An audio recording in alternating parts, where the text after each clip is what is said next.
so reassuring. Things are working. It's the voice of Skynet, isn't it? Isn't the voice of Skynet Helen Bonham Carter? Did we find that out later? In a shitty movie. Was Tim Burton involved in that? No. Hmm. No, I but don't Jake remember. Sully is. Christian Bale was. Yeah. I don't mind Salvation. We'll get to it. I'm looking forward to watching that one because I remember thinking like that trailer is really damn cool. I like it. The trailer is so much better than the movie, but like it's still not like it's dumb, but I like it. It's I mean, like that it's like goes for a Quantumanium. lot of that goes for a lot of the Terminator films, though, right? The trailer was better than the film. I mean, really, anyone past 2, yeah. Kinda. Let me get right on that. Yeah. We're covering the good ones today. The rest are all going to be fun. I don't think there's a single just terrible one, but This is a brilliant introduction. some get close. Yeah, I guess I should start, shouldn't I? So, hi, welcome to Binge Buddies. The fate we make. Starting out strong for the new season. Me, your host, always Bryan Dressel. With me, as always, is Matt, Zombie Dog, Awesome-o, Dykes. I am Osamo. I know exactly where this is going. I know exactly where it's going as well. We also have Joel, HK47, DeWitte. You know, I recognize Awesome-o. I'm not familiar with this one. Okay. HK47. That does ring a bell. It's a video game. That's why I gave it to Joel. HK47. Yeah. Well, I know that the HKs in Terminator, are like Hunter the Killers. Is this a Fallout thing? Nope, not a Fallout thing. Huh. HK does stand for Hunter Killer here as well, I believe, but it's not Terminator related. At Is all. there a game called Hunter Killer? Nope.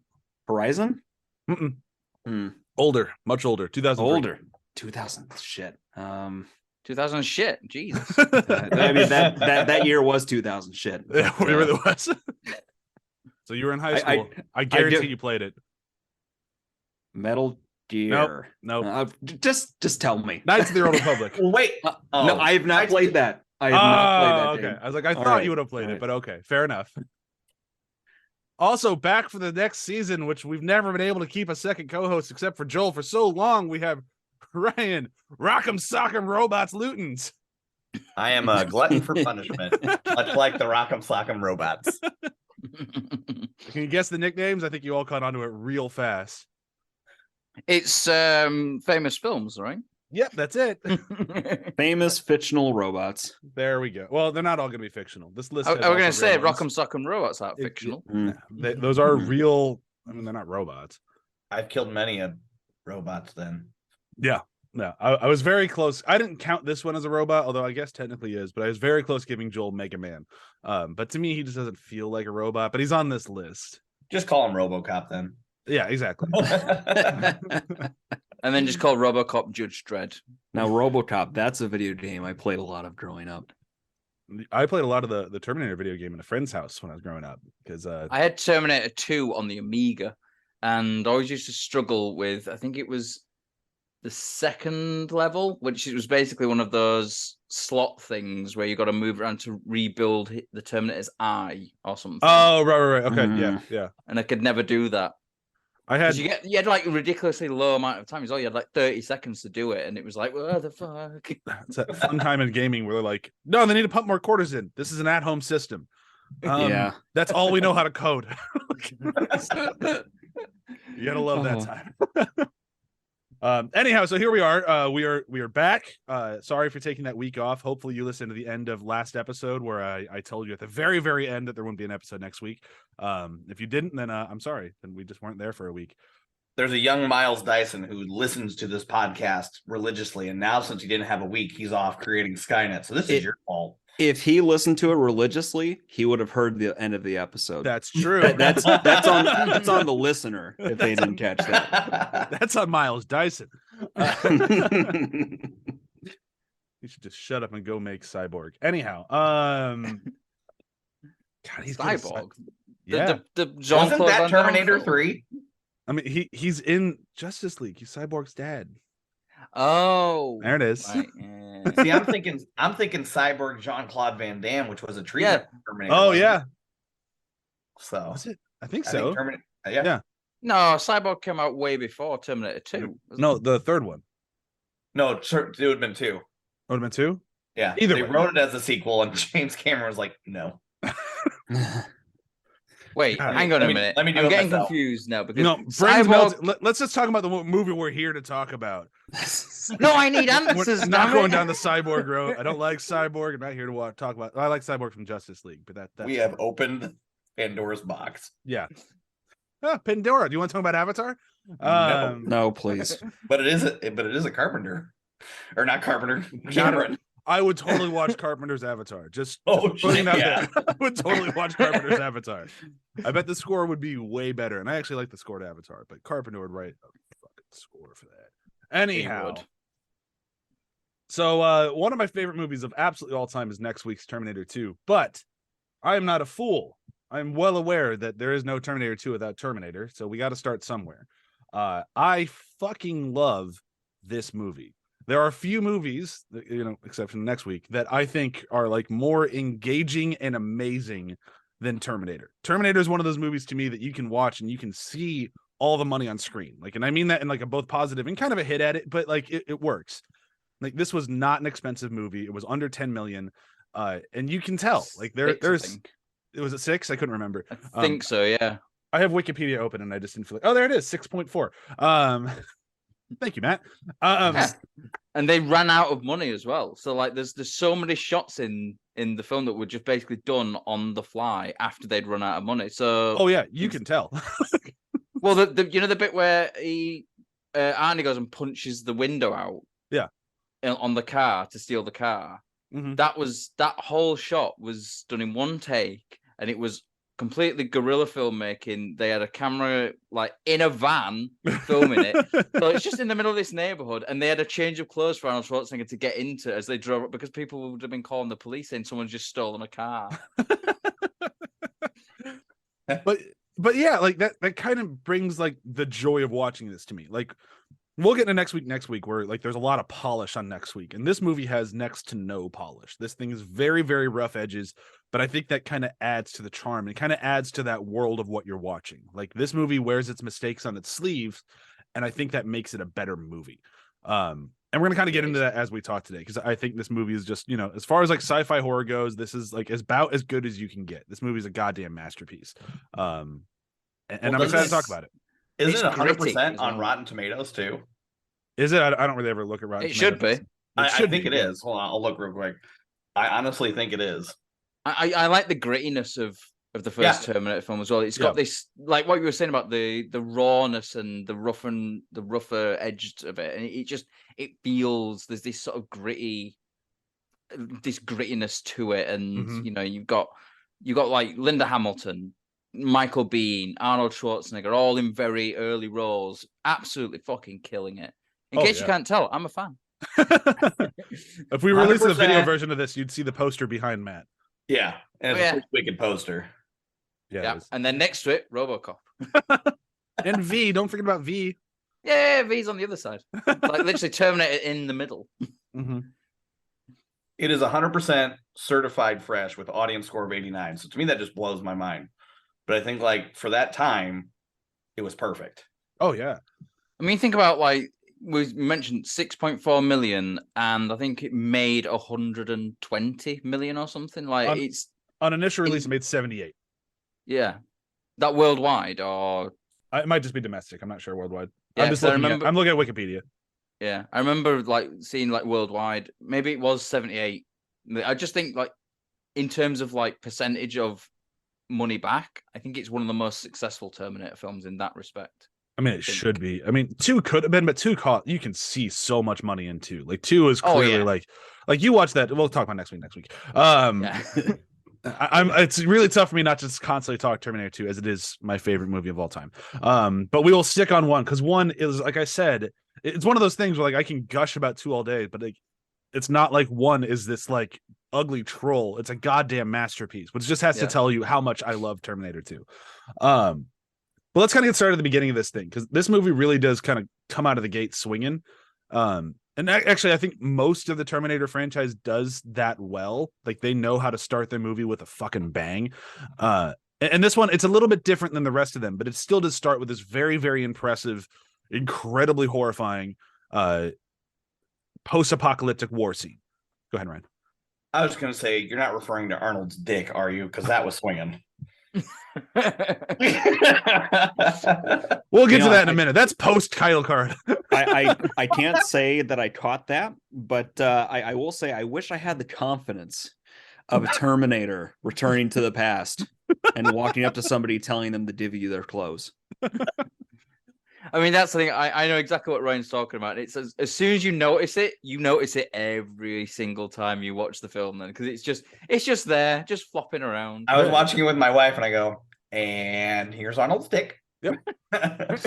Every time I always go, did he shave? Like that's all I can think. Like, I'm just like I'm staring. I was like, I think he went full Ken doll.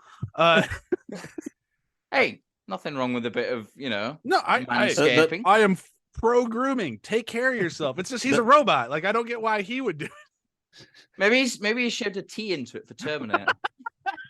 No, I just want to see a robot like from the waist down. They're trying to figure out, okay, what would a real person look like?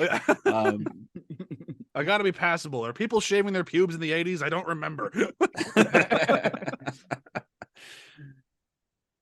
But no, I was talking more about that opening war sequence because we do return to the future a few times in the movie, and every time, like this movie, I think, and then the next one does it even bigger. But it really planted the seeds of people wanting that future war with the robots movies because they do it so well in these early movies that it's like that looks incredible. It looks bleak and horrifying, and I kind of want to see that movie.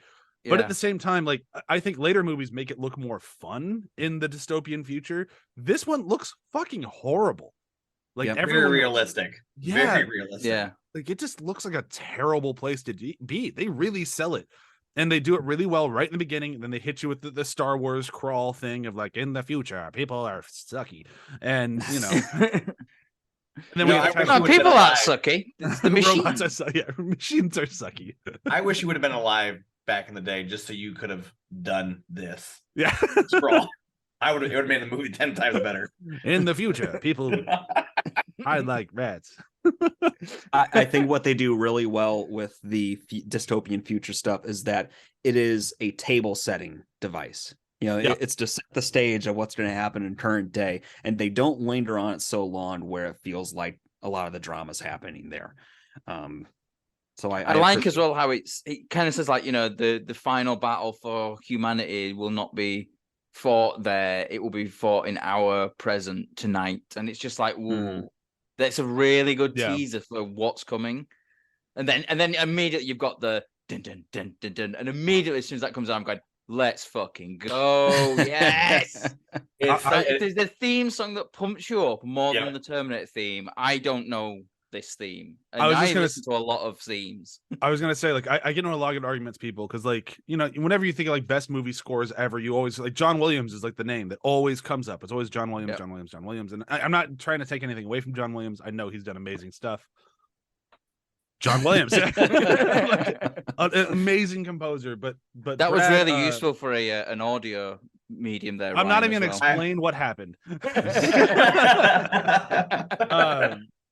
But what does that say? Is Brad Fidel or Fidel?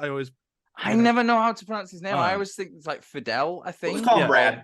Yeah, Brad. But Brad's score here, and like, because he doesn't do a lot of things. Like, you look into like his career, he wasn't like a huge composer, but this one here is my all-time favorite movie score. There's something about like the way it pumps up that's just like, this is just absolutely amazing. This is my comparison, and maybe it's a weird one. The Halo theme song. It's got those like very strong opening beats, a very clear, strong melody. But like to your point, you can hear it from the da-da-da from the outset. Okay, I know exactly what this is. Yeah. It's burned into your brain if you've ever seen a Terminator movie. Oh yeah. And then like it used to be my ringtone for the longest time, and every time my phone would go off, people would smile around me. Like it was just one of the people hear it like Terminator fucking rules. Like it's just like immediately. It's that thing as well. It's like, you were saying he's not done a lot of stuff, and it's every time like I see, oh, there's a Brad Fidel score there, I'm gonna get my hands on it because not only has he not done a lot of stuff, what he has done not much of his music's actually been released as well. Yeah. And like, you know, he did a fantastic score for Blue Steel, never been released. And that's a shame really, because it's great. And like his music, again, you look at like, you know, when we talk about the production, like everything was on screen. Like music is the last thing that you always come to in a film, and especially a low budget film, you've got nothing left. And Brad Fiedel was him. It was him and some keyboards that he was manually doing, like, you know, adjusting as he's playing, like basically playing live in a garage, recording it all. And you know, to know that that's where he was, and that's what you got out of that as well. Like it's incredible. Like it's so such an iconic theme. Like, yeah, you mentioned like everyone always says like Jerry Goldsmith, John Williams, James Horner. These are kind of like the three big film score composers that people mention. Like Hans Zimmer's sort of like slipped in there. Hans is up there. And nowadays, Michael Giacchino's up there a lot, but and no one mentions Brad Fiedel. But I guarantee you, like you said, you play that Terminator theme anywhere, a lot of people will be like, "Oh yeah, this is cool." Like, you could just sort of drop that in a nightclub, where like a rave or something. Drop that in, and people will enjoy it. Oh yeah, people.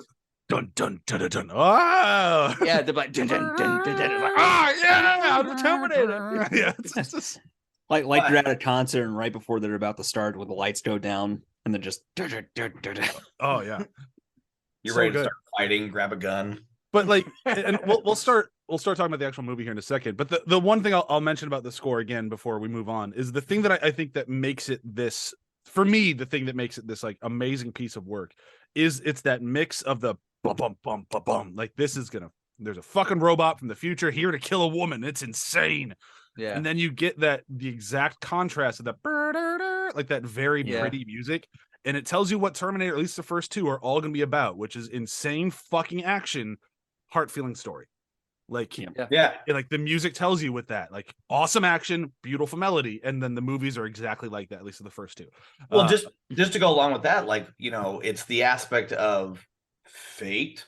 You know, you've got this hard beat, you know, very oppressive, but then through that there's light and there's hope. You know, so that's definitely a brilliant decision on the composer's Brad's part. So good. And like even like throughout the film as well, like we'll get to it, I'm sure, but every time the Terminator's around, you've got this do, and the way that it's like it feels like that's the Terminator's heartbeat. So you know, with Halloween, going back to, you know, that we had the breathing, so like, you know, Michael's around when you hear that. Kind of thing. But with the Terminator, especially the first one anyway, you get that do before you even see him, and you're like, you know, oh, he's around somewhere. We're about to see the Terminator. It's like, oh, there he is. And it's so simple, but so goddamn effective. Because immediately when you hear that do, you're a bit on edge. You're like, oh, what's going on here? And it's fucking fantastic. So good. Oh my God, I love this film so much. All right, so we've been talking for about 20 minutes. That gets us through the title card. All right. But the title card is really good, so, you know, it deserved 20 minutes. Great opening. All right, but let's dive into the actual movie here. So we're brought in with a Sarah Connor, and if you are one of the more common viewers who kind of skipped the first movie because the second one was so popular, this was not the Sarah Connor I think people were expecting when they watched this one. Much like if you just go into the second one, it's such a character shift. It's great. But I love this Sarah Connor. This is a very believable Sarah Connor who has not really had many hardships in her life. Like, she's just a normal woman in the 80s. Like, that's it. She's a waiter. She has a fun roommate. Her roommate wants to get banged. They have a lizard. Like, it's just kind of like, you know, whatever. They're just living their lives, and it's a very believable like setup. You know, I mean, Sarah wants to get banged, but then the guy bails on her. I guess that's true. Yeah. Which is actually James Cameron's voice on the phone. So I guess he ended up banging her in the end. So in the end, he did not bail on that phone call. At least not right away. And then you go make it. No, it was after Bigelow, I think. Was it? Yeah. Yeah, it was. Yeah. Basically after Terminator 2. Yeah. And then he went to Titanic and married the woman from that one instead. James Cameron. You crazy man, you. Wow, I'm looking at the Wikipedia breakdown of this thing, and it's just like, wow, this isn't helpful at all. Yeah, because like you missed the whole thing that like straight away what comes out after the opening titles is the Terminator arriving. We talked about Swing Dick. Yeah, we did talk about the swinging dick. We just didn't talk anything beyond that. I mean, Yeah, you got to talk about Bill Paxton's part. I'm going to say Bill Paxton Yeah. as a punk, and another guy as well called Brian Thompson, who basically plays a kind of Terminator-like character in the X-Files as well. Yep.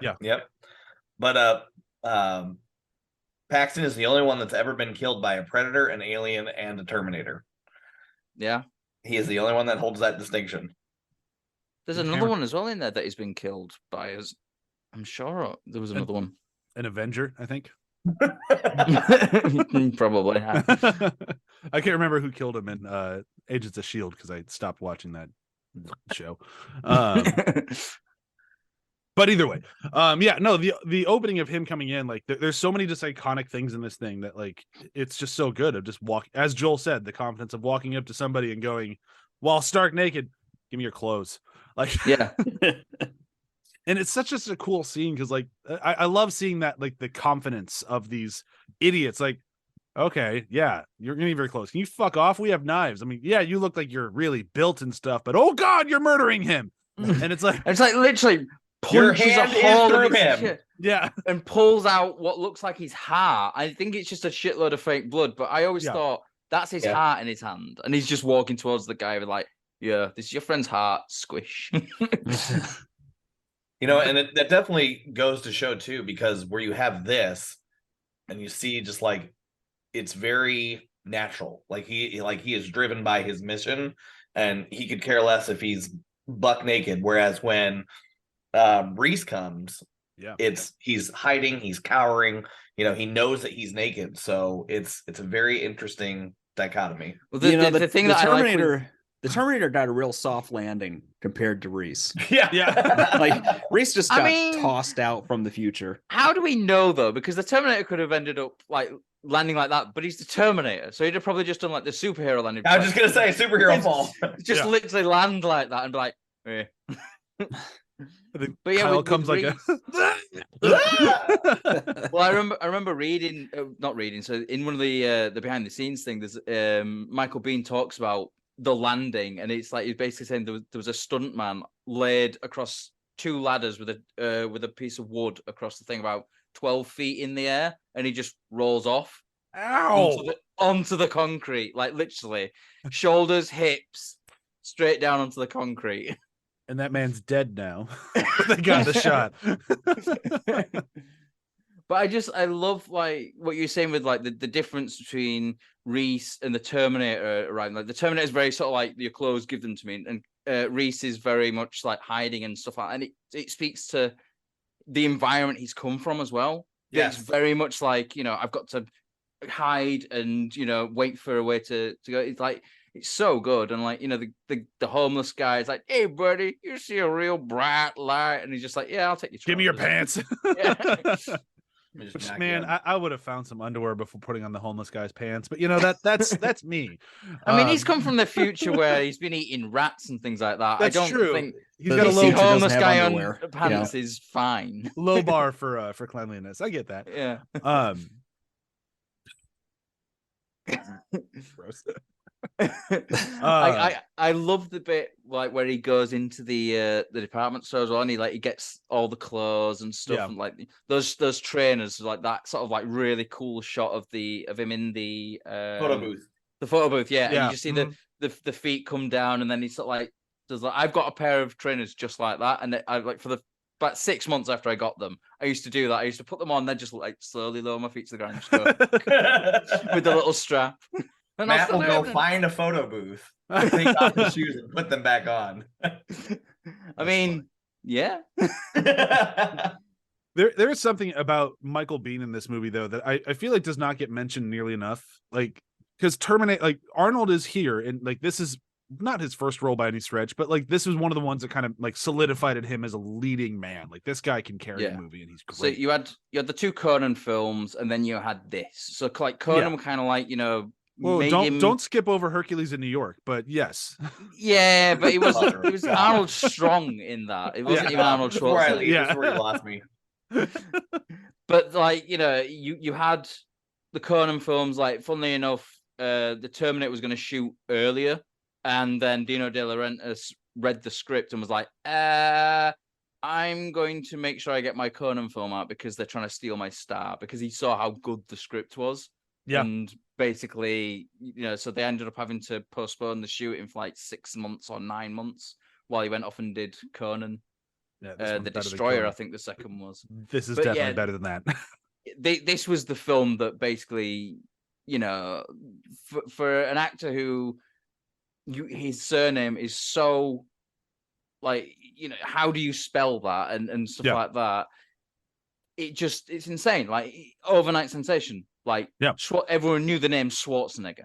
But that's kind of the point I'm getting to, though, is like, he was so good in this thing, and Linda Hamilton is so good in this thing, that Michael Biehn kind of gets forgotten in the shuffle. Like, oh yeah, it was Kyle Reese, he was in there. There's that Michael Biehn guy from the 80s that everyone said was gonna be huge, and he kind of disappeared in the 80s.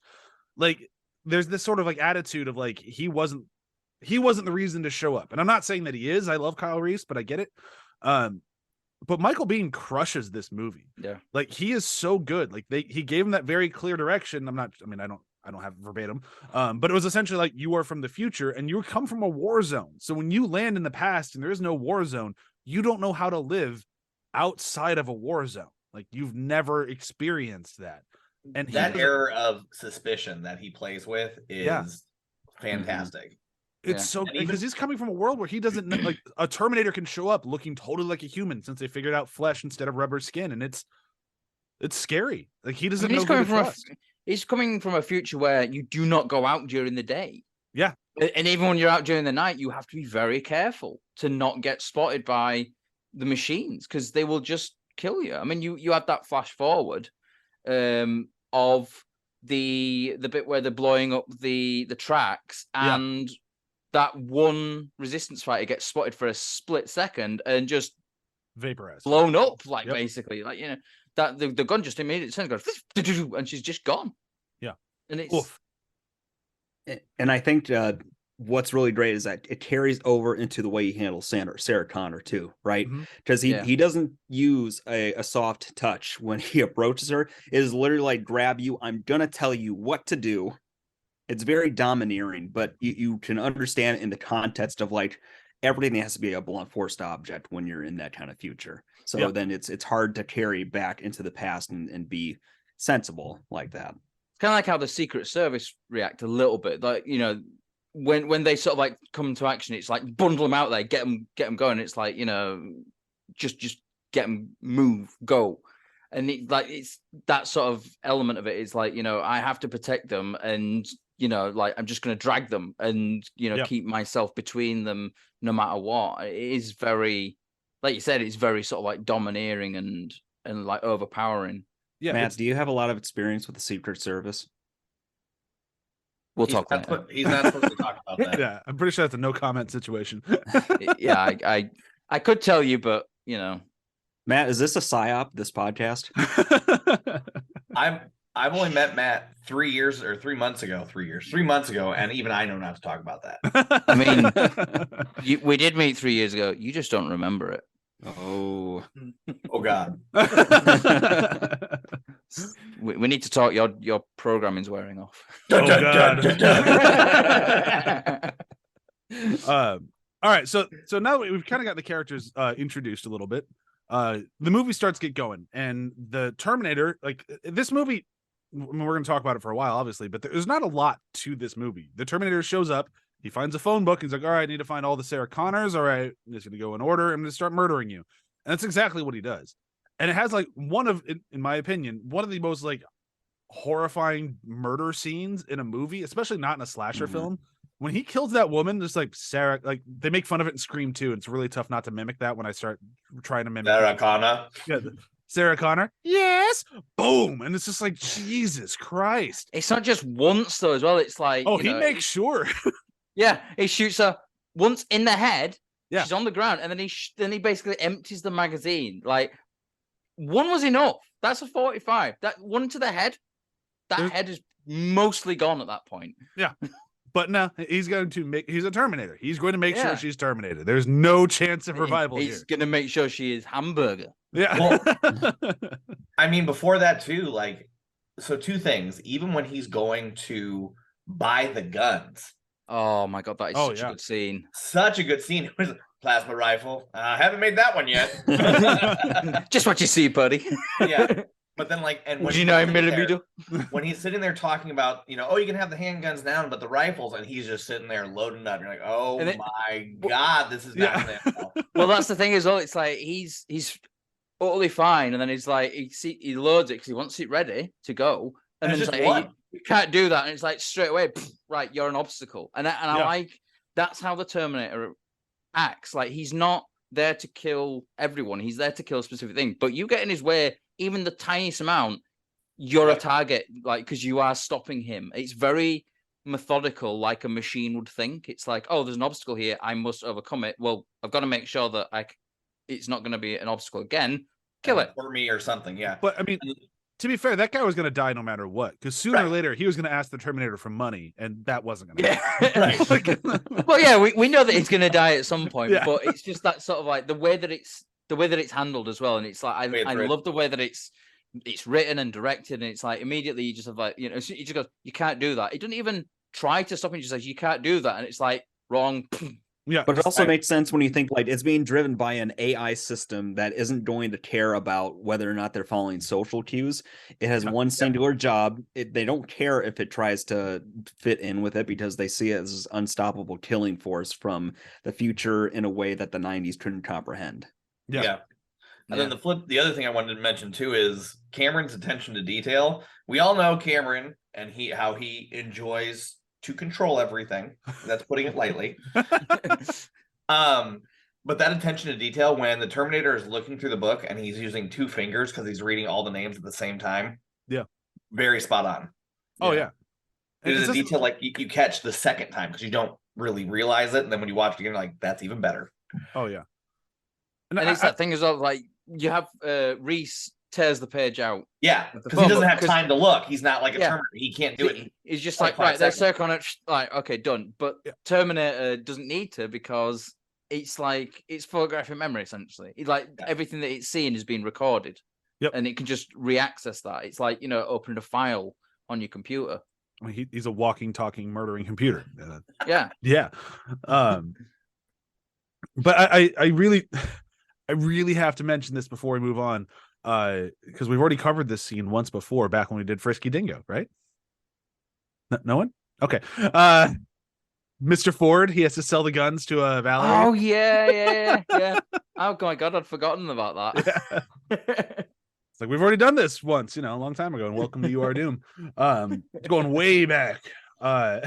Joel's just there looking like, I don't know what. That's another animated show that I'm never going to watch.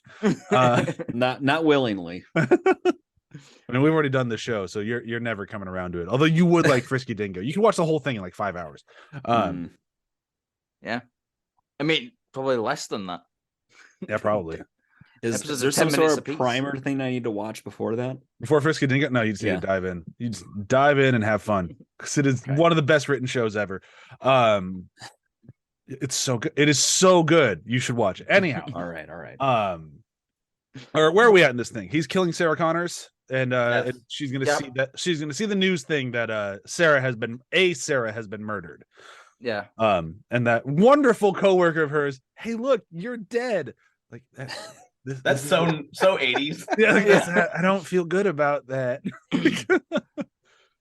But you think about it, like we look at that scene and we're kind of like, oh my god, she's so horrible. She's sort of like reveling in this person being dead. But how often do you see on like social media these days that it's like, oh look, this person's died and they've got a funny name, or like anything like that, and it's kind of like, yeah, we're worse now. But we're the audience. We know that there is a killer robot out there killing all Sarah Connors. To them, this is a one-off. So it's not like that. It'd still be kind of fucked up to see that in the news. Like if I saw Bryan Dressel murdered, I'd be like, what? Did you spell it with an I at least? Dressel? Yeah, close maybe. No, my exact name. It's a little weird. And then having somebody make fun of you in the moment would feel awkward, but I get it.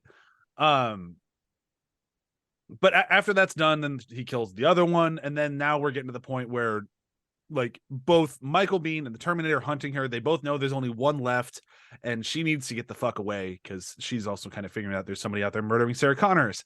Yeah.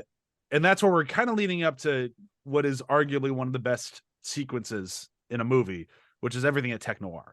The Tech Noir sequence, just beginning to end, all of it is just fucking great. Incredible sequence, like just everything, the editing, the sound design, the sort of the way the music fades from that sort of "you got me burning" into the score. It's just, oh, I love that sequence so much. I've seen it just on its own like 10 times as many times as I've seen it as seen the actual film, because it's just so good. It's almost like dreamlike. Like the way that you have the slow motion, and then like the score slowly comes in, and you got that sort of do do do do do do do, and it's like builds up and builds up. It's fucking brilliant, like amazing. I think too, like even the lead up scenes when Reese is stalking her. I don't want to say stalking, following, but even that was like very well done. Like you're like, because at that, I mean, when you're first watching the tournament, you have no idea what this movie is. Like if this was the 80s, you have no idea which one's which. You have no idea. Well, I mean, you don't know what his motives are, why he's there. You have no idea. Yeah, and exactly. It says the infamous line, "Come with me if you want to live," makes everything more crystal clear. But I just that scene and Arnold moving through that crowd. Do you ever notice like it's just his head? It's not his shoulders. He is in complete scan mode. Yeah, so it's his head, and his head will go so far, and then his eyes will follow. And then the eyes will start going back, and then when they go any further, the head will move then. And it's so much like a machine. Yes, it's that sort of like minimum effort of like, making sure that you're scanning the whole his area. Physicality is so good.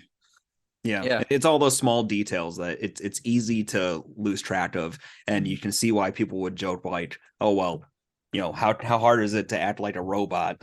Yeah, but it's those small details that make the difference. Yeah, I was going to say as well, like the amount of times that you hear about people saying, "Oh well, Arnold Schwarzenegger's not really an actor," like he's going Terminator, but he's just playing a robot. But actually, I think Terminator, especially the first one, is one of his most subtle roles that he does in terms of like the performance, and I think it's brilliant because of that. And I think his acting in that is incredible. Like even to the point where he trained with the firearms to like try not to flinch.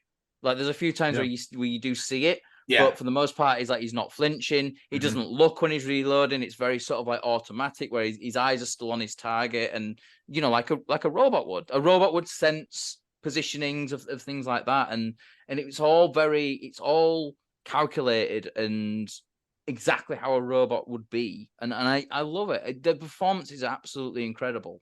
Well, it's one of those things where like, and I honestly, I will die on this hill. I don't think there's a bad Arnold performance in a single Terminator movie. I think he's good in every single one of them. The character might not be as good as it was here, but he gives it his all every time. And it's that, especially this early in his career, when he's basically known as like, Mr. Universe, this muscle builder guy, like that's what he's known for. Not really for being an actor yet. I mean, he's trying, but like you can see the level of dedication that he gave to a part right here. And like, this is something that like, I'm not trying to throw shade at him because he gets really mad when it happens, but something I've never seen from The Rock. Like I've never seen this level of like, I'm going to make this part my own. Like I am going to dive into this thing as much as humanly possible to make sure people take me as an actor. When I watch somebody like, say, The Rock, I'm going to keep digging at him. It feels like, aren't I the most charming motherfucker you've ever seen? That's right. And it's like, I'm not saying you're wrong. You are the most charming motherfucker I've ever seen, but that doesn't make a good Black Adam movie. And like, I mean, charisma-wise, there is, for Arnold, it's the subtlety of his performance makes him the best he can be, because it's this movie that really shows his chops, because he does not have to say much. It's his physicality, and that's why you see him have more lines when we talk about the movie next week. It is the physicality of this performance and the presence. When you can act like that and be a presence and be a scary presence, I mean, dude waxed his ear or his eyebrows off, or had them painted over. We're getting, I even it. have the note like, well, no more dorky. We have dorky, no eyebrow Arnie the rest of this movie. Thank God for those sunglasses. That's kind of like the thing, though, like what you were saying. Like, he doesn't say a lot. I think it's like literally 30 something words, like 12 lines or something throughout the whole film. One of most of it's in the gun shop. Yeah. And it's very much that sort of, it's that visual. It's very visual. It's acting in like a visual medium. It's not like radio play or anything like that. It's very much show, don't tell. And I think again, it speaks to that sort of machine element, because he doesn't need to talk a lot. Like he's not there to have a conversation with someone. He's there to do a job. And if he needs to communicate with someone, it's very to the point as well. It's like in the police station later on in the film, it's like, Sarah Connor, I'm a friend of Sarah Connor's. I was told she was here. Could I see her, please? It's like, it's very thought out and very sort of methodical. Like, and I love the bit where you see later on where the guy's like, "Hey, buddy, you got a dead cat in there or what?" And you see the different, the different options to come up. It's like, yes, no, fuck you, asshole. Blip, blip, blip, blip, blip. Fuck It's you, like, asshole. Yeah, California signature. Yeah. Star after. I think the comparison to The Rock is kind of funny. Like I said this as a positive for Jamie Lee Curtis in Halloween, but I think it's more of a slight for him that it seems to be playing mostly exaggerated or different versions of himself. Yeah. Whereas Schwarzenegger, he is clearly playing too different than who he is as a personality here. Like if you clips of him talking, he's a very outgoing, loud person in the way he talks and communicates with people, but to go that far the other way took some chops. Oh yeah, it's impressive as shit. But now, jumping back to the tech noir scene, so now basically the Terminator figures out who Sarah is, and he's like, all right, and it's kind of like it's just like you see a switch flip, and it's like, all right, I'm in murder mode now, and I'm going to get my target. And that's exactly when Kyle Reese shows up, and we have that great moment of "Come with me, I want to live," and we get this pretty awesome, extremely low budget action sequence of like them getting out of there. We have a little bit of a chase scene-ish sort of thing. There's an explosion, Arnold's face gets burned off. Like it's just kind of awesome, but it kind of has that, like we were talking about way in the beginning of this episode, that really kind of gritty feel to it, where like it doesn't feel very action movie-y because it doesn't have that budget. So it makes it like when that car hits a wall, it's like that looks like a car hitting a wall. That doesn't look like a movie version of it. And it gives it this like sort of like, I'm talking about a murder robot from the future, but it feels grounded and real. Like it doesn't. It's not where I should be right now. But it's like when he's reversing out through the alleyway and he goes out and he hits that car and Terminator goes flying off. When he drives away, you see that like the bumper is stuck in the car, and it's sort of like it's kind of struggling to go away, and the bumper just gets ripped. And it's like it's that sort of like very real. Oh, like that car did crash into that car, and it's struggling to get away, and it's like it's that sort of realness to it. And I was watching the new Black Panther film yesterday, and like the whole thing through the action scene, I'm just thinking to myself, this doesn't feel any weight. There doesn't feel to any like physics on this, because it's all CGI. Now you compare that to something like Terminator, where it's very real. It's like everything. It's got this punch to it. It's got this sort of this extra kind of, when that car hits, that car hits. When Arnie goes flying off the car, or his stunt double, I should have said. It's not cartoonish feeling. Like, it's grounded. I know grounded seems like a weird way to say it, but it's gritty in the same way. Yeah, like it's not cartoonish. It's not outlandish in a like, oh, this explosion was as big as the one in Phantasm where the house was just being obliterated. I was just thinking that when you said explosion, I just immediately thought Phantasm. Yeah, it's biggest not like a house nuke's explosion gone ever. But it's that thing, like when we're talking about like Kyle's landing, the impact, like we were just saying, it looked like the guy, but it was a stunt guy rolled off a board and hit the concrete. It's like, and he died, and it looks, you see and feel that impact. Oh yeah. And like And that keeps going forward. So after this sequence here, we meet up with the cops. They get arrested, and Kyle's getting ready to go out and shoot everyone. And Sarah's like, no. You are not a Terminator. You will die. Well, before that, we've got what, and Cameron does this fantastically. So you've got the exposition of this is the Terminator, this is the future, and all this stuff. But you've got this in the middle of a car chase. Now, there's the way that he does that is so good, because normally you have exposition and you just like, that's it. Your movie stops dead because you've got to get all this exposition out, and it's just, it's two people talking, being told that. Cameron does this in the middle of a car chase. So we're getting the information that we need, but we're also on the edge of our seat because he's driving, like the police are chasing after him. He's trying to evade the police, and it's like, he's turning you've got and it's really well shot, especially for like how low budget it is. Yeah. Like these cars are getting driven fast. Like you can see that they're driven. There's a few bits where you see it going, I can tell that's. Ooh, there's a little ramp there. Yeah. Yeah. But for the most part, you're like, that car is actually driving that fast, because for the most part, and especially like where, when they switch cars in the garage, and then it drives out, and you've got that bit where they're basically dueling with the shotguns. Yeah. Like the Terminator's in the police car and Kyle's and like, and he's leaning out, shooting the shotgun. Like none of that's sped up, but you can see that there is so much, like it's frantic. Those are some dangerous stunts. You can tell. Yeah.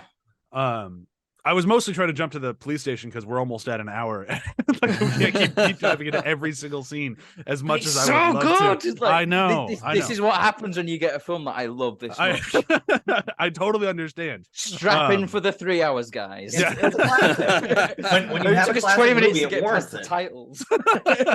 I'd really rather not sleep on the couch tonight. But. Yeah. Well, I'm just gonna say this. Yeah, I mean, this is Cameron's first movie after his debut, which was Piranhas 2: The Spawning. Yeah. So like, Which He didn't even finish. He didn't even he didn't. finish. Yeah. Like, I think he's out to prove something with this, and he's gonna. And I think he wanted to make it as realistic as possible, and that point came across 100%.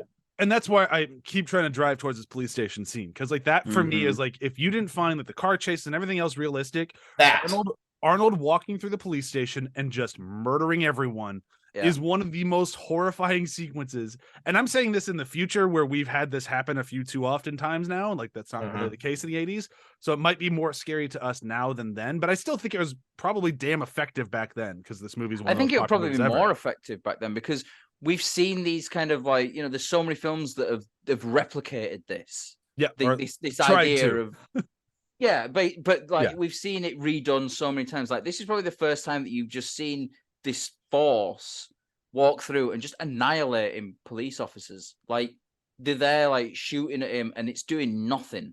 Like it's just, he is this force of, like, I'm going to say force of nature, but it's force of technology, I think is a better way of putting it. And he just goes through them. Anything that gets in his way, it's like, right, you're dead.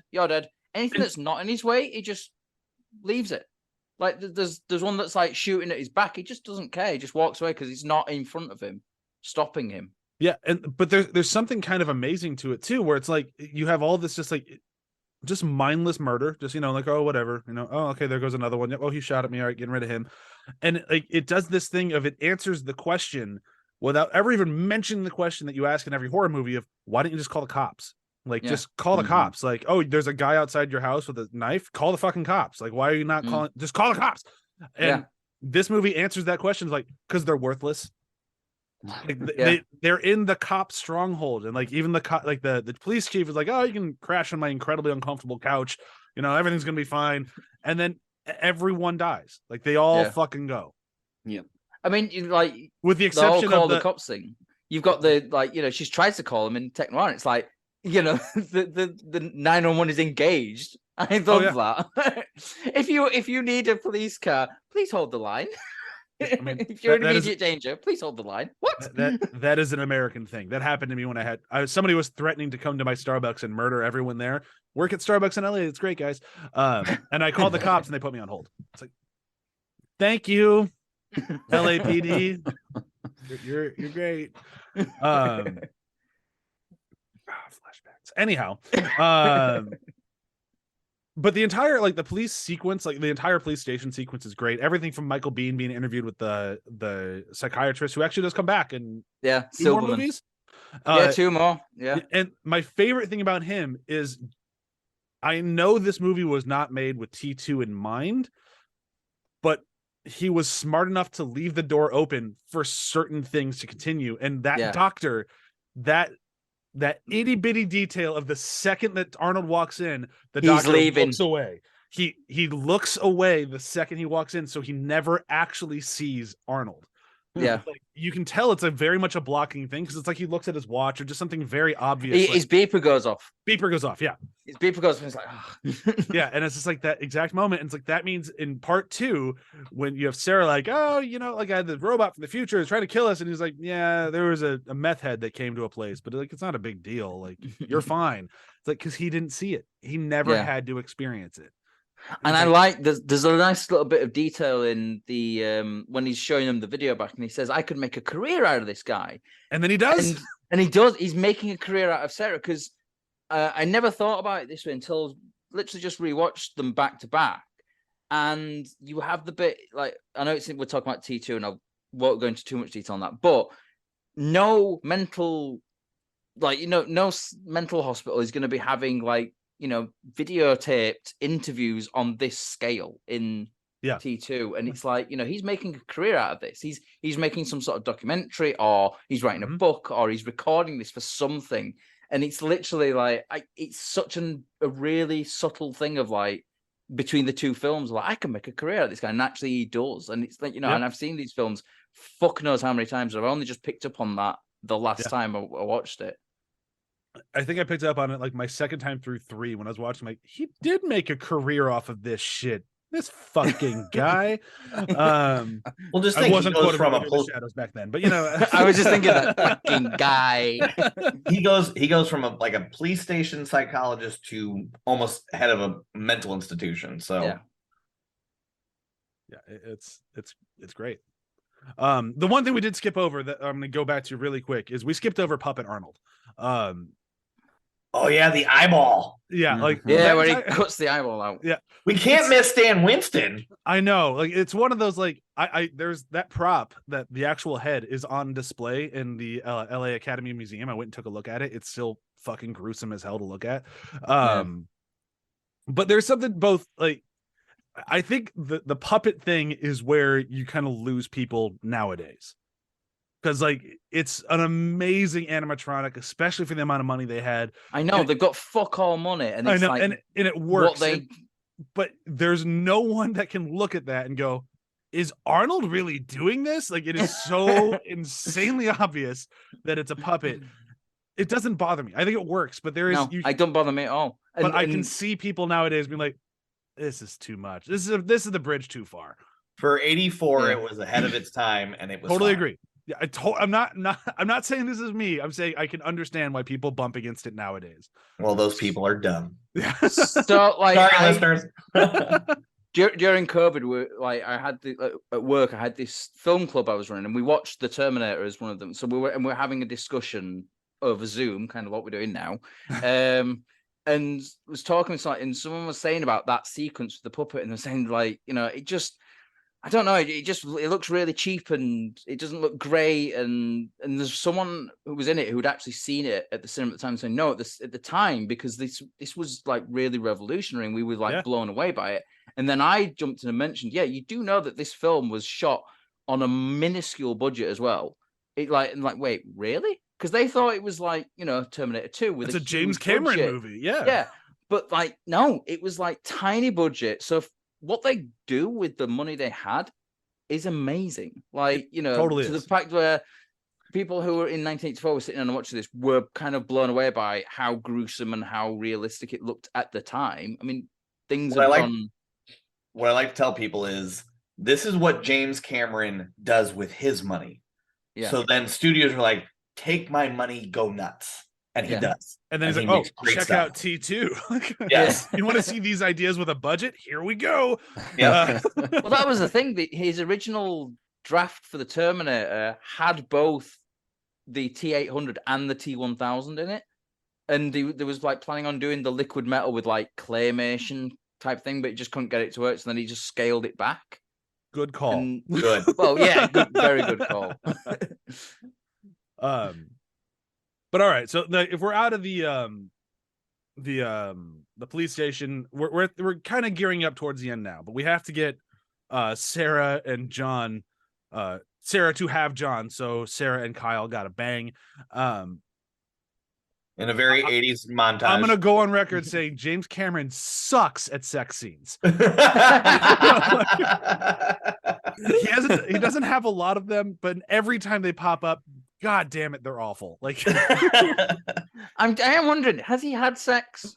Because he's got 5 kids. Like, how yes, many he times definitely have has. you been divorced? I mean, There like, might be it's just- something there. maybe when he's having sex, that's all he does. He just grabs hold of like a sheet and is like, Yeah. We hold hands really, really tight. He's like, yeah. Where's my blue light? It's like, oh, I'm gonna come. Oh, let go of my hand. Oh. Well, that was fun. Let's put on shoes again. Yeah. They're just hysterically bad, but like, whatever, it works. Like, we all know what's going on here. Like, if you were watching this movie about Sarah Connor being the mother of the unborn John Connor and you didn't go, oh, Kyle's his dad, you're a fool. Like, Yeah. you have to see this coming from the get-go. My only question is, and I'm going to open this up to the room, and he might have answered this and I just try not to look it up, because I really try not to look up actual answers. I like my own head and just kind of like figuring things out on my own. Does Kyle know he's John's dad? I don't think he does.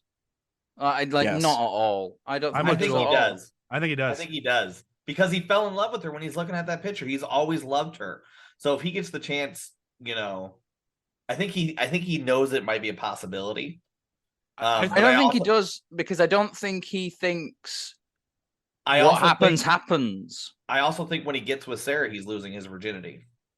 Oh yeah, definitely. Oh yeah. Oh, He okay, he mentions that, like, literally he mentions when she says, have you ever been with a woman or whatever? I can't remember the exact line. He's like, never, and she's like, never.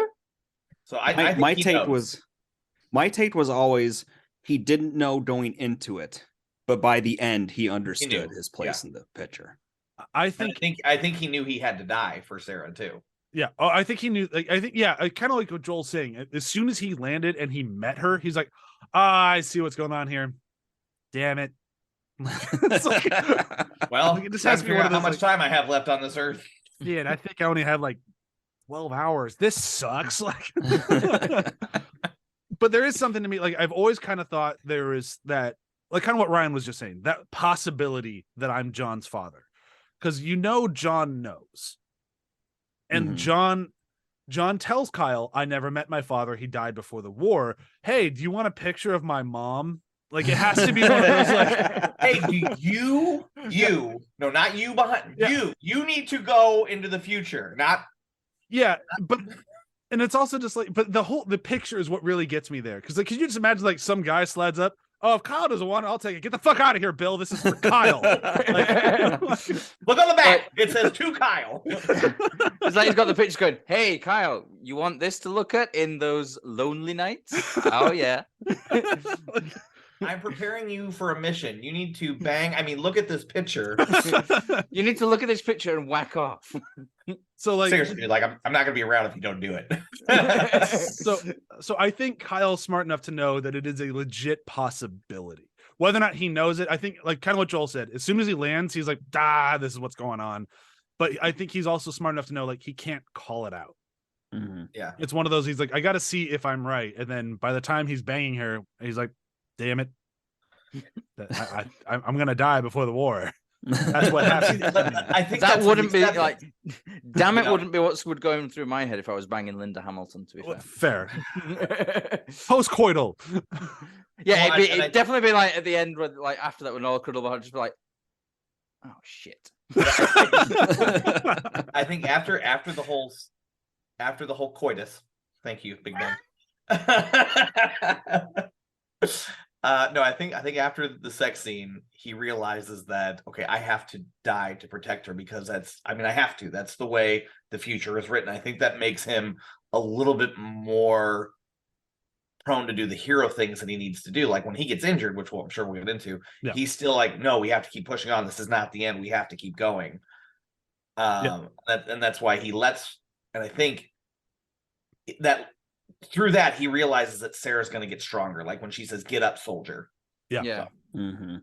I love the get up soldier. Like I love that. Yeah. I love it in this one. On your feet, soldier. I love On your feet. It's so good. Like it's so cheesy and over the top, but perfect for this movie. But well, Like, it's that thing. You start to see her becoming what she becomes in Yep. Terminator 2. It's Right. the evolution of the character going from helpless waitress to battle ready supermom. And that's because of Kyle. We're about 5 minutes away from the actual switch getting, I guess, pushed, but I was going to say flipped. But she turns into that Sarah at the end of this movie, like fully through. And she even says the line, which we'll get to in a minute, but we're almost there. So essentially, like after they've made their bombs, they've made their John, it's essentially done now. Like now That was it's well said. Never really thought about it like that. Doomsday prep. Gotta make bombs and a baby. Let's go. But all we really have left is to fight the Terminator and finish this thing up. And the end battle sequence, and I'm going to say this again next week a lot, or then 20 minutes from now in reality. James Cameron does crescendo to the climax, I think, better than any other filmmaker. There's a reason James Cameron's my favorite filmmaker, and it's not just because of Terminator 2 or any of the other avatars I've seen or anything like that. It's this guy knows how to end a movie. Like when you're getting up to the end of the movie, like that ramp up to get there is just so intense. And then when you're there, it's like you have this constant like, oh fuck, it's happening. Like, oh God, like who's gonna survive, who's not gonna survive? And it's like this constant panic inducing just chaos. Well, and what I love about him too is he knows how to tell a story. So we're getting this nice, sweet moment with Sarah and Reese, but we also see the flip side that the Terminator is still hunting. He goes to Sarah's house, he blows them away, he hears mom on the answering machine, so like, I'm gonna go kill mom and wait for her to call, which he does, which leads to the climax. Like you said, that crescendo, the way he tells that, to have those stories come to the very end, beautifully done. It's so good. And he does it again next week. Like the crescendo there is like, oh shit, oh fuck, we're at the end now. And it's like you have that like, oh fuck moment. And this one, just exactly what Ryan said. Like as soon as you hear the mom is dead, it's like this is over. And what I love about like the first one as well is the amount of times where he kind of like does a fake out twice and really effectively. Like when that truck explodes, the first time you ever see this film, you're like, oh, okay. Like it comes out, it falls over, it's on fire, like, oh, it's done. And then you got like the, oh, it's great. And then like we did go, we got it. And then do. And Brad Friedel was talking in an interview about when he was watching the film, like, like when he came in to view the film and like before he got the job and everything, he said out loud at that moment, if he gets up, I'm leaving. If he gets up again, I'm leaving. And he gets up again and he's just like, oh shit, I've just blown it. Because James Cameron's like there in the room with him while he's watching it as well. I guarantee James Cameron loved that. Like, just he did. Because there was some Orion executives were saying, no, the film ends when the truck explodes. That's the end of the film. And he went, fuck you, no. It doesn't. And this and the next movie do a really great job of feeling like everybody's at risk. Yeah. I mean, logically, you understand Sarah Connor shouldn't die in this movie.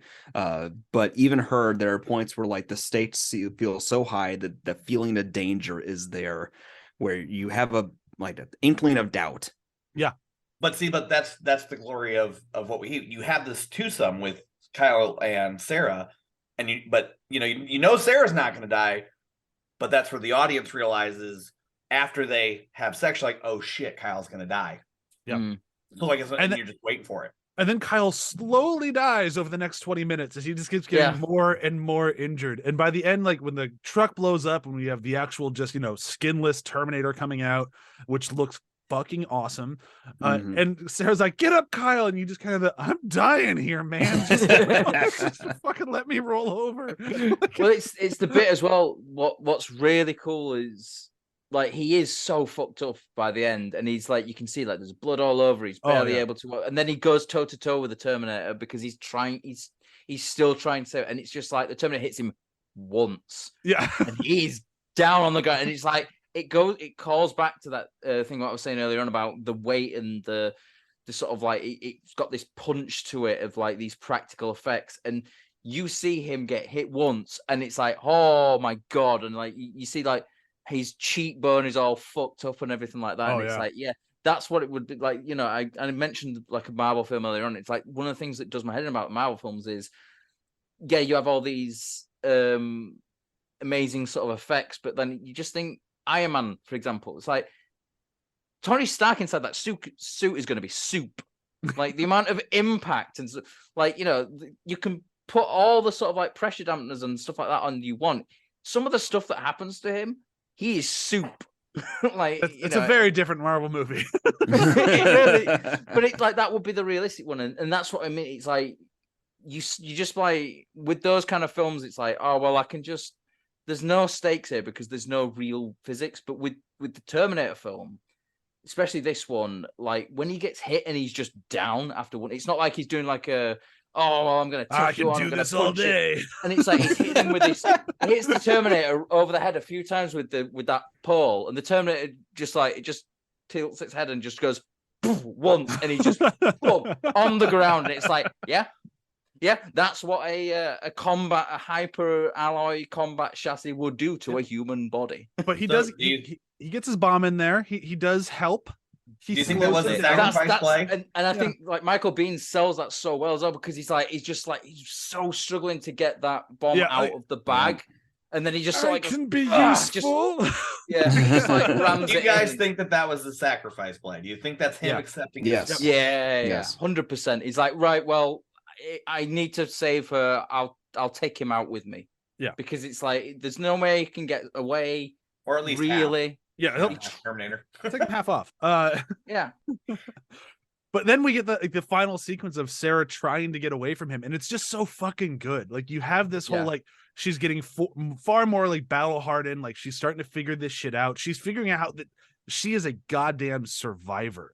And like you are really seeing that come through here, and like you get those inklings of like this movie did come out in the 80s. It does have that smacks of like that final girl like slasher horror vibe of it's finally just her and the mindless killing thing, but it doesn't really ever full like slasher film, so it still feels a little different. It still has that slight edge that Joel's talking about of like I'm 99% sure she's gonna be fine. Yeah, but I have that 1%, and like you don't really get that in a lot of movies, and this one did that really well, all the way to when she's climbing through whatever the fuck press machine thing that she's hydraulic press. Hydraulic press. I don't work in factories. I'm surprised all you fucking listeners. I work in movies, man. We don't have those. Anyhow. Wait, you don't crush down the film stock to make sure it's perfectly flat? No. Well, that's blown my mind. Anyhow, she gets through that thing, and just like that, he gets stuck, and just that shot of the hand just right in her face of like, I am just so close to death. Like it's perfect. Like it's so good. It's not just in her face, though. You can see it's round her neck. It's trying to strangle her. Oh yeah. It's that relentless thing, and it's just. Can't stop, won't stop. Well yeah, exactly. And it's that sort of thing of like, you know, it's just, it knows that I have very little chance of doing this, but I need to still kill this woman, like, and, you know, complete my mission. And it's just that, and I like as well how Terminator's legs are blown off, and they did a really good thing with wounding Sarah in one of her legs, so she can't just get up and run away. So they're both kind of crawling away from each other. Yeah. And it's, well, she's crawling away from the Terminator. The Terminator's crawling after her. But they're both having to be sort of like dragging themselves by their arms for the most part. And you know, the bit where you can see like almost like the perspective of the Terminator as it's going towards her, she pulls a leg out and just slams it shut in time as well. And then she sees the button. Oh, fucking hell. I love this film so much. And just like that button. You're terminated, fucker. Such a good fucking line. Like just such a good. One of the only lines that doesn't get repeated throughout the entire fucking franchise out of this movie. Like so many of these lines come back, and every single one of them, your terminated fucker does not. And it's like, I'm both okay with it and kind of saddened by it. I'm like, I love that final stamp, especially coming from Sarah Connor. And like, that is like in my notes, I have "You're terminated, fucker. Goodbye, waitress Sarah. Hello, I killed a robot from the future, Sarah." Yeah. Like, information. And it makes sense because then after that, like, there isn't a lot of wrap up in this movie. Like, she kills the robot, and then she's in a Jeep driving to the mountains. So there was actually a bit of an extended sequence in the original film. In the thing, so you see like two guys sort of like finding bits of it, and they're like, "Oh, just keep that to yourself." And then, but I can assume they did that. I don't need that scene. Well, no, but the thing of it was, and this was the bit that was interesting. I think it would have been, it potentially could have been better to do it, to leave this bit of it in. So it's the bit where she's loaded into the hospital and the doors close. It goes to a shot of, you see the hospital drive away, the ambulance drive away, and the camera tilts up a bit, and they were in Cyberdyne. They were in the Cyberdyne factory, and I like it. Works without it, but I think that would have been a nice little. Also, that's segue into the second film. Yeah, but it's also this idea of like, you know, we know that Kyle is John's father, so there's this idea that it's this repeating cycle. Like, you know, Kyle has to go back in time for John to be born, for the Terminator, and then, but also the Terminator has to go back in time for Skynet to be thing. And it's this kind of self-fulfilling prophecy, really. Yeah, I think. I don't know. Yeah. Sorry, I just saw my last note and I started laughing. So we have the wrap up there with Sarah at the gas station, and the kid hustles her for like a $5 photo, which I thought was pretty funny. And that's a photo that eventually goes to Kyle, so you know it was a good idea to take that photo. And then at the end he says something, and it's in Spanish, and she doesn't speak Spanish yet. And she asks like, "What did he say?" And he's like, "Oh, there's a storm coming."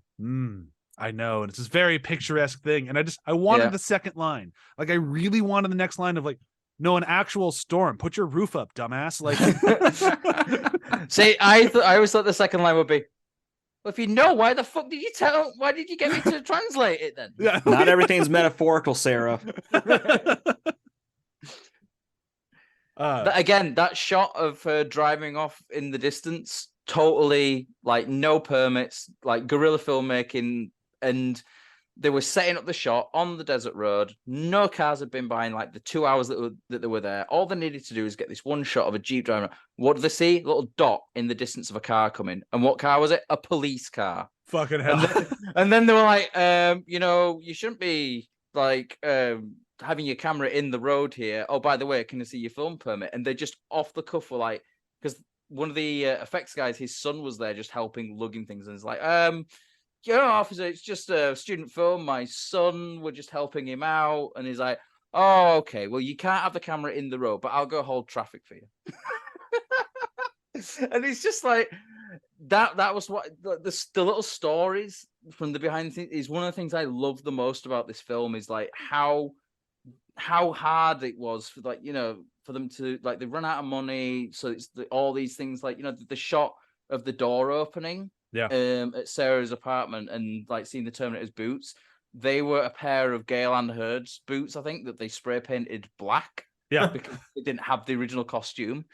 And oh my god, I could go like the truck explosion, which is like a miniature. The first time they did that, the axle it pulled the thing that was pulling it moving. It pulled too hard, and it yanked the front axle of the little model thing, but they'd already started to blow it, so they had to rebuild the whole thing. That goddamn.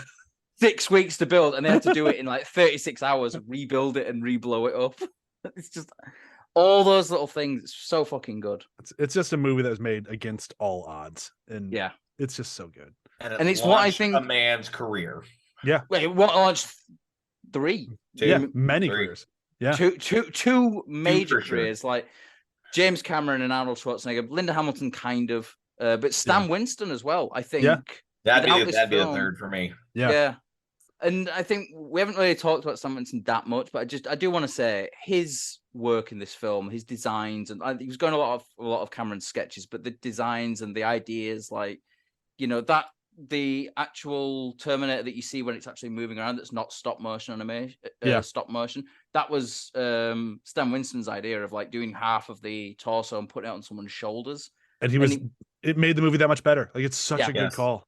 Yeah, because if it had been like sort of like stop motion the whole way through, it'd have been really kind of hokey, I think. Yep. But again, it's that thing of the sort of weight of it. You see how big that thing is. I have a Stan Winston gush from the opening of the next movie I'll have to talk about. There's one like 3-second shot that is just the most amazing shot in any sci-fi movie ever.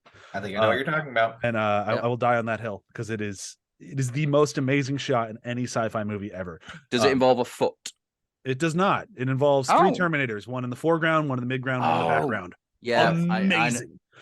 I know the shot. But we'll talk about that next week. This gives us a good opportunity to wrap this week up. This one went a little long, and I feel next week might as well. We'll do our best not to. And then don't worry, because 3 through the end of it, those will not be long episodes. 20 minutes apiece. It's like 10 minute 3, it's just like, oh god. All right, let's list the reasons why these movies suck. We're not going to that long for Terminator Genesis. We'll see, because I think there's a lot of back and forth in those. But obviously, the first 2 are the reason we're doing all of them. But let's do our quick round of plugs, or not plugs, lines or favorite moments. I'm gonna go first, and it's none of the actual lines that get repeated throughout all of time. Cue into our wrap up episode. I'll mention all those again. But as far as this movie, it's "You're terminated, fucker." Such a great line. It's a character change. It's delivered so well. The camera shot on her face of just like her kind of leaning back and just like, "You're terminated." It's just like right at the end of her life, she got it. It's just, it reminds me of like playing like From Software games, like when you have like absolutely no health left and the boss has no health left and you get the last hit in instead of them. And it's like, "Yes, fuck you." And it's like, he had that moment and it's so good. I'll go. So Brian had already said mine, but just the first kill of the Sarah Connor. It's not the first kill because they obviously killed dude with his bare hand, but just the way the scene is set up, like when it rolls over and runs over a truck that we'll see later on in another movie. Yep. Well, no, that truck is the same truck as at the end of the first film as well. Right. So, but when he just goes in there and just very nonchalantly, "Sarah Connor, yes," kicks the door open, red dots her, everything like that just set the tone for the movie for what we were about to see, regardless of the fact that he killed the guy in the 2 other guys. But this kill and the relentlessness and the brutality sets the tempo for the rest of the film. Yep. Yeah. And again, there was a slightly extended bit that was cut out where you see him turn around and walk away as well. And I kind of wish they'd left that in because it's even creepier. Because there's all this chaos going on in the background, and he just walks away like there's nothing. The first shot, when he originally shoots her in her head, he doesn't blink. So that's what you were originally referring to, Matt. When he lays in the other bullets, there's like 1 or 2 blinks, but still, really set the tone for the rest of the movie. Oh yeah, yeah, absolutely. Joel, what about you? Terminator doing eye surgery, and I think to me it's a good scene. But what really stuck with me is that first time I saw this movie was when I was fairly young. It was one of those situations where you're with your older brother and an older cousin, and like you're just tagging along, and they include you. And Terminator was one of them. And I just remember at that moment when that happened, my brother put his hands over my eyes because he's just like, "I don't want Mom to find out. I let him watch." No, guys, I'm warning you. I want to see. Oh my god! Why has he done that to his eye? I mean, I'm gonna break from standard of what I do because I usually will pick a line regardless. But for me, I cannot go with anything other than the sequence in Tech Noir where you've got the sort of like the source music, the slow fade away into the score. It goes really slow motion. You've got all these things colliding at once, and it is just absolutely phenomenal. Like, if you only watch this film once, you need to watch that sequence multiple times because there's so much happening in it, and it is so perfect. I think it's probably the most perfect thing that Cameron ever shot. Like, there's nothing wrong with it. Everything perfect. Totally agree. Let's do a very quick round of plugs. This has been a long episode. I thank you everyone for listening because this is obviously a really, really popular amongst all four of us. We all like this one a lot. So for this show, every other show on the ATH network, be sure to check out athpod.com. We have this. We have Damage boost. Thank you. I kept thinking boost damage. I'm like, that's not like what the fuck is wrong with me. Boost damage, Days Demons. Days Demons, yeah, all that shit. Just go check it out. Joel, what about you? Afterthoughts is on that network. We are a podcast about book club. My wife is an English teacher and loves to browbeat me about my poor grammar. And as of this time, we released the first episode of Lord of the Rings, Fellowship of the Ring. We got to about chapter 3, because guess what? That's a long book. And then Super GG Radio is a video game podcast. I'll spare the recommendations this week.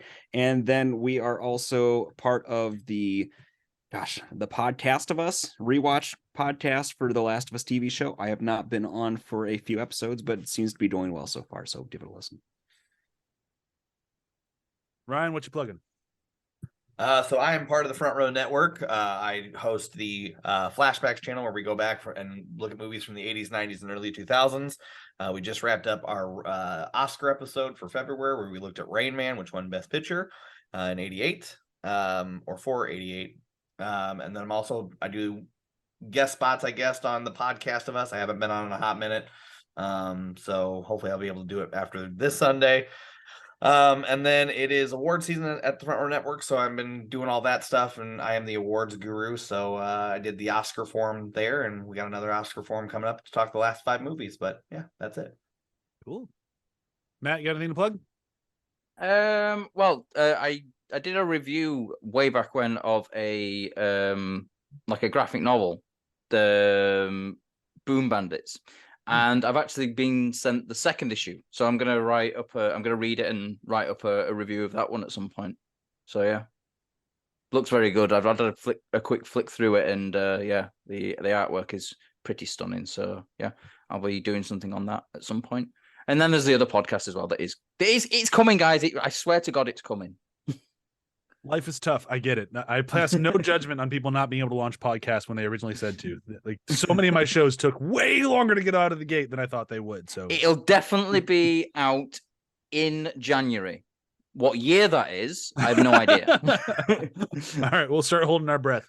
Yeah. I don't. You'll suffocate. All right. Well, thank you everyone so much for listening. I'm so excited to talk about next week and all of them, even if we're admitting that, these are the 2 good ones. There's still plenty to talk about with the rest of them. Oh yeah, I think it's going to be fun. I think the rest of it's like, if nothing else, it's going to be fun to listen to. Oh my God, they're just there'll be a lot. But please tune in next week when we talk about Terminator 2. And thanks again for listening. And bye. Yeah, bye.